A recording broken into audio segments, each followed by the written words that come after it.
Hello guys, welcome back to my channel Rama series. Part 1 तक की story आपको पिछले वीडियो में बता चुकी हूँ, जिसका लिंक आपको मेरे वीडियो सेक्शन में मिल जाएगा। पिछले एपिसोड में हमने देखा था कि लाडा तैन पर गुस्सा करते करते बेहोश हो जाती है, तो तैन उसे हॉस्पिटल लेकर जाता है और उसकी केयर करता है। इधर सोनू और ताई की नजदीकियां भी धीरे धीरे बढ़ने लगती है और सोनू को धीरे धीरे ताई से प्यार भी होने लगता है। आगे लाडा को होश आता है तो सोनू लाडा को बताती है कि कल तैन उसे हॉस्पिटल लेकर आया था और तैन उसके लिए बहुत ही फिक्रमंद था, इसलिए प्लीज तुम तैन के साथ इस तरह बिहेव मत करो, उसकी कोई भी गलती नहीं है इन सब में। पर लाडा पर सोनू की किसी बात का भी कोई असर नहीं होता और उसके दिल में ताई को लेकर कोई भी रहमदिली नहीं जागती। इधर मोन एक मौका भी नहीं छोड़ती काविन को भड़काने से और उसके दिमाग में ये बात सेट करने की कोशिश करती कि वो अपने पापा से कहे कि उसे उसके पास रहने दे। आगे तैन फिर से लाडा के पास जाता है उसकी देखभाल करने के लिए, तो लाडा जब भी तैन का चेहरा देखती है उसका गुस्सा तो 7वें आसमान पर ही पहुंच जाता है और लाडा तैन को वहां से जाने को कहती है। तो तैन कहती है सोनू यहाँ पर नहीं है, वो अभी शोक सभा में काम कर रही है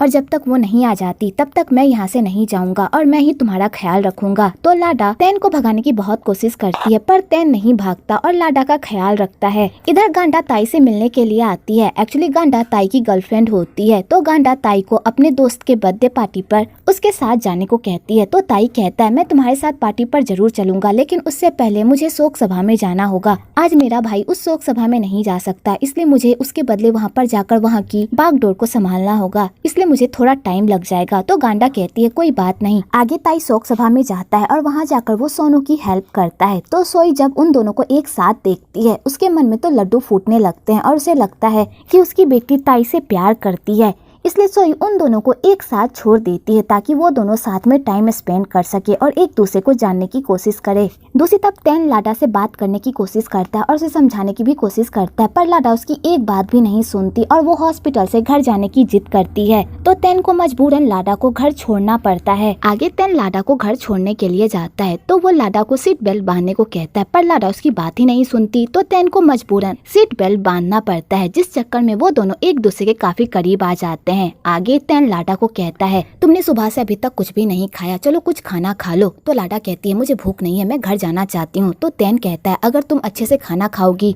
तो मैं तुम्हें एक बात बताऊंगा। तो लाडा कहती है क्या? तो तैन कहता है तुम्हारे पापा मरने से पहले मुझे तुम्हारे बारे में कुछ कह कर गए थे, अगर तुम जानना चाहती हो कि तुम्हारे पापा ने आखिरी वक्त में मुझे क्या कहा था तो चुपचाप मेरे साथ चलो और खाना खाओ। तो लाडा अपने पापा की बात जानने के लिए तैन के साथ चली जाती है और उसके साथ मिलकर खाना खाती है और कहती है मैंने सारा खाना खा लिया, अब बताओ मेरे पापा ने तुम्हें क्या कहा था। तो तैन कहता है तुम्हारे पापा ने मरने से पहले मुझे तुम्हारी जिम्मेदारी सौंप कर गए थे, उन्होंने मुझसे प्रॉमिस लिया था कि उनके जाने के बाद मैं तुम्हारा ख्याल रखूं। तो लाडा जैसे ये सुनती है वो पूरी तरह इमोशनल हो जाती है और वहाँ से दौड़ते हुए बाहर चली जाती है और बाहर जाकर खूब रोती है कि तभी वहाँ पर तैन आ जाता है और लाडा को इस तरह रोते हुए देखकर उसे भी बुरा लगता है और वो लाडा को कहता है तुम जितना चाहे उतना रो सकती हो, रोने से तुम्हारा दिल हल्का हो जाएगा। तो लाडा तैन के कंधे पर सर रखकर खूब रोती है और अपना मन हल्का करती है। आगे तैन उसे घर छोड़ता है। तो लाडा कहती है अगर मेरे पापा ने आखिरी वक्त में तुम्हें ये कहा था कि तुम मेरी जिम्मेदारी उठाओ तो तुम्हें ये सब करने की कोई जरूरत नहीं है, मैं अपना ख्याल खुद रख सकती हूँ और अपनी जिम्मेदारी भी खुद उठा सकती हूँ, तुम्हें ये सब करने की कोई जरूरत नहीं है। और लाडा ये कहकर वहाँ से चली जाती है।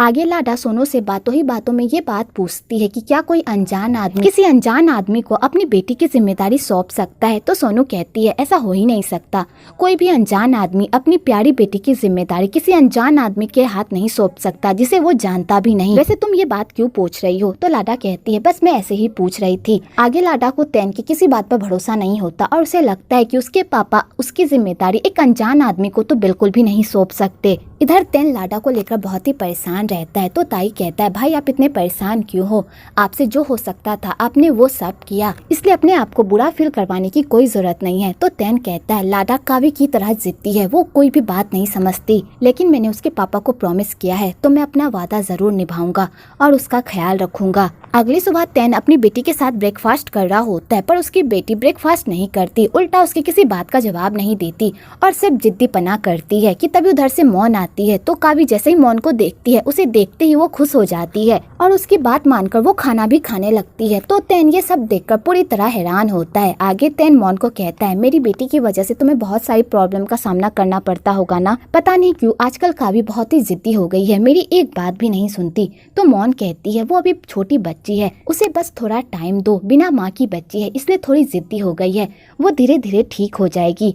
और मौन यहाँ पर तैन पर डोरे डालने लगती है। तो तैन उसकी किसी बात का जवाब नहीं देता और काम का बहाना बनाकर वहाँ से चला जाता है। तो बेचारी मौन के प्लान पर तो पानी ही फिर जाता है। अगले दिन लाडा के पापा की शोक सभा का आखिरी दिन होता है। तो लाडा अपने पापा को याद करके खूब रोती है और सिया उसे पागलों की तरह घूरता है। तो तैन ये सब नोटिस करता है और वो अपने भाई को कहता है, क्या तुम इस बंदे के बारे में पता लगा सकते हो, क्योंकि मुझे ये बंदा अजीब लग रहा है। तो ताई कहता है, ठीक है मैं इस बारे में पता लगाऊंगा। अगले दिन लाडा की टीचर लाडा को बुलाती है और कहती है, तुम्हारा एग्जाम बहुत ही खराब गया है, अगर तुमने पढ़ाई पर ध्यान नहीं दिया तो तुम यूनिवर्सिटी नहीं जा पाओगी, इसलिए प्लीज पढ़ाई पर ध्यान दो। तो लाडा कहती है, ठीक है टीचर। आगे लाडा अपनी दोस्तों से बात करती है तो उसकी दोस्त उसे चेयर अप करने की कोशिश करती है और कहती है, मुझे पता है तुम्हारे साथ बहुत बुरा हुआ, लेकिन इन सबको सोच सोच कर तुम अपनी लाइफ तो बर्बाद नहीं कर सकती ना। तुम्हारे पापा का सपना था तुम्हें यूनिवर्सिटी में जाते ही देखना, तुम्हारे पापा यहाँ पर नहीं है, कम से कम उनके सपने को तो पूरा करो। तो लाडा कहती है, तुम लोग सही कह रही हो, अब से मैं सिर्फ अपनी पढ़ाई पर ध्यान दूंगी और अपने पापा के सपने को पूरा करूंगी।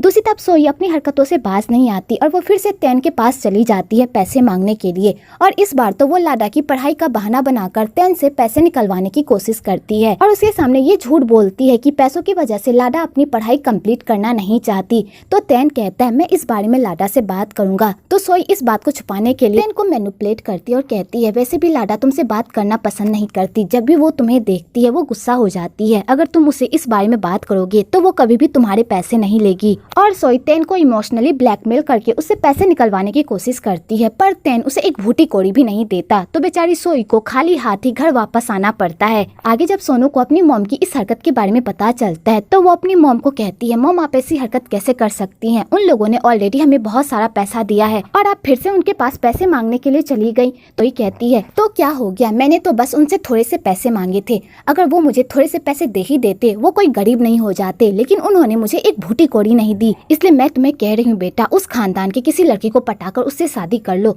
उससे हमारी लाइफ पूरी तरह सेट हो जाएगी। तो सोनू कहती है, मॉम आप फिर से शुरू हो गई, आप इतना पैसों के पीछे क्यों पड़ी हुई हैं। तो सोई कहती है, तो मैं क्या करूं, हमारे परिवार में फाइनेंशियली प्रॉब्लम है, अगर मैं ऐसी हरकत नहीं करूंगी तो हमारा घर कैसे चलेगा। तो सोनू कहती है, मॉम मैं भी काम करती हूं और इतना तो कमा ही लेती हूं जिससे मैं अपने परिवार का खर्चा उठा सकूं और मैं लाडा की पढ़ाई का खर्चा उठा लूंगी मॉम, आप टेंशन मत लो। तो सोई कहती है, मैं लाडा की पढ़ाई में एक भूटी कोड़ी भी खर्च नहीं करूंगी, इसलिए मैं उसकी पढ़ाई बंद कर रही हूँ। तो सोनू जैसे ये बात सुनती है वो तो पूरी तरह शॉक्ड हो जाती है, मॉम आप ऐसा नहीं कर सकती, आप लाडा की लाइफ के साथ खिलवाड़ नहीं कर सकती, मैं आपको ऐसा करने नहीं दूंगी। तो सोई सोनू की एक बात भी नहीं सुनती और वो सीधा लाडा के पास जाती है और उसे कहती है, बेटा मुझे माफ कर दो, मैं तुम्हारी पढ़ाई का खर्चा नहीं उठा सकती क्योंकि हमारे घर पर बहुत कर्जा है। तो लाडा कहती है, आंटी आपके कहने का क्या मतलब है।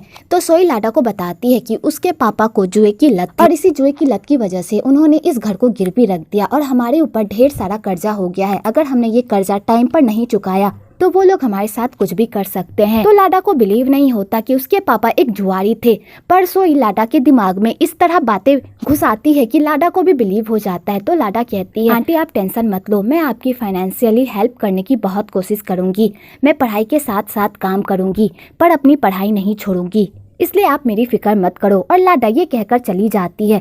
तो बेचारी सोई के प्लान पर तो पूरी तरह पानी फिर जाता है क्योंकि उसे लगा अगर लाडा को इस बारे में पता चल जाएगा तो वो तैन से कुछ पैसे मांगेगी, पर लाडा तैन का नाम सुनते ही गुस्से में आ जाती है। इधर सोनू को जब इस बारे में पता चलता है तो उसे भी इस बात पर बिल्कुल भी बिलीव नहीं होता कि उसके अंकल एक जुआरी थे। तो वो अपनी मॉम से पूछती है, क्या ये बात सच है मॉम। तो सोई कहती है, तो क्या मैं झूठ बोलूंगी, तुम्हारे अंकल एक जुआरी थे और उन्हीं की वजह से आज हमें इतनी सारी प्रॉब्लम का सामना करना पड़ रहा है।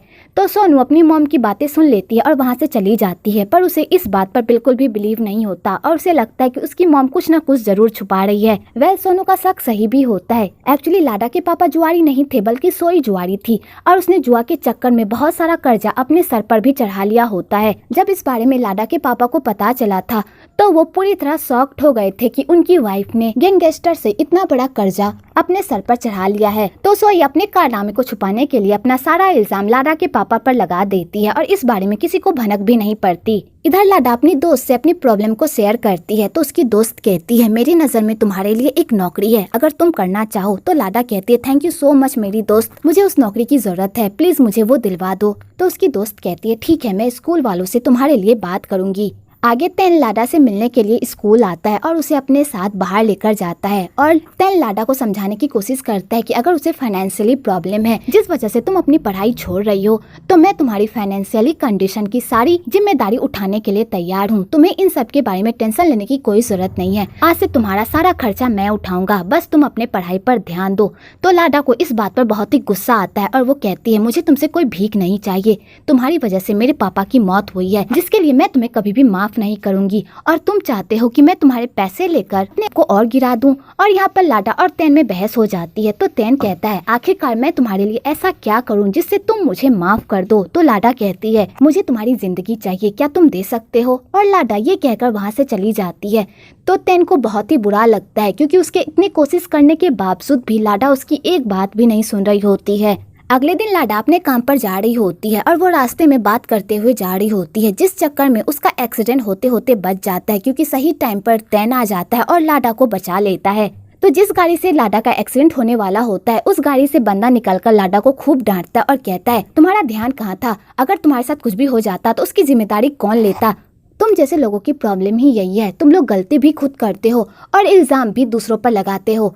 तो तेन उस बंदे से माफी मांगता है और उस बंदे से अच्छे से बात करता है और इस बात को यहीं पर रफा दफा कर देता है। तो लाडा इस एक्सीडेंट की वजह से थोड़े सदमे में चली जाती है, पर वो तेन से कोई बात नहीं करती और अपना फोन एक्सीडेंटली वहीं पर छोड़कर चली जाती है। तो तेन उसके फोन को उठा लेता है और अपनी बेटी के पास चला जाता है।